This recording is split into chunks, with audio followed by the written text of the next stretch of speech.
Сәлеметсіңдер ме, балалар? Дүниетану сабағын бастаймыз. Жаңа бөлім. Менің отбасым және достарым. Бүгінгі жаңа сабағымыздың тақырыбы менің отбасым. Сабағымыздың мақсаты отбасы мүшелерінің арасындағы қарым-қатынастың маңызын түсіндіріп, мысалдар келтіру. Сабағымызда отбасы туралы білетін боласың және әулет шежіресін жасап үйренесің. Бүгінгі сабағымызда кездесетін тірек сөздерге назар салайық, балалар. Отбасы, шежіре, отбасылық дәстүрлер. Балалар, сабағымызда бастамас бұрын мына ребусты барлығымыз шешіп көрейік. Дұрыс, балалар. Отбасы деген сөз шықты. Отбасы ең жақын және туыс адамдардан тұрады.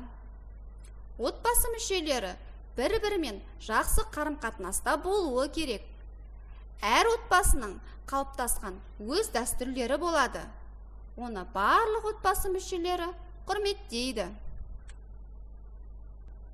Балалар, сендерге сұрақ. Отбасыңның үлкені кім? Оған отбасы мүшелері қалай қарайды?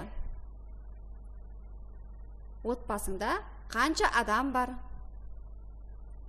Балақай, есіңде сақта. Отбасының үлкені деп ата-әжені, ана әкені, аға әпкені айтамыз. Балақай, отбасының үлкені кім? Және отбасыңда қанша адам бар екенін анықта. Балалар, отбасы мүшелерімен танысайық. Отбасы мүшелерінде ата, әже, әке, ана, аға, әпке болады. Балалар, әр әулеттің өз шежіресі бар. Сенің әулетіңнің тарихы ата-бабаңның өмірі. Отбасының мұндай тарихын шежіре деп атайды. Балалар, қане ойланып көрейікші, шежірені неліктен ағашпен салыстырады? Қанекей? Жарайсыңдар, балалар. Себебі бір ағаштан бірнеше бұтақтар тарайды. Бұтақтардан көптеген жапырақтар өсіп шығады. Сондықтан ата бәйтерек, бала жапырақ деген сөз бар. Балалар, суреттен қандай салт дәстүрлерді көріп тұрмыз? Саған қайсысы таныс? Олар қалай аталады? Қане ойланып көрейікші. Суреттен Наурыз мерекесін, бесікке салу, тұсау кесер, салт дәстүрлерін көріп отырмыз. Балалар, сендер білесіңдер ме? 15 мамыр халықаралық отбасы күні. Қазақстанда отбасы күнін қыркүйекте мерекелейді. Балалар, сабағымызды қорытындылау үшін адасқан сөздер ойынын ойнап көрейік.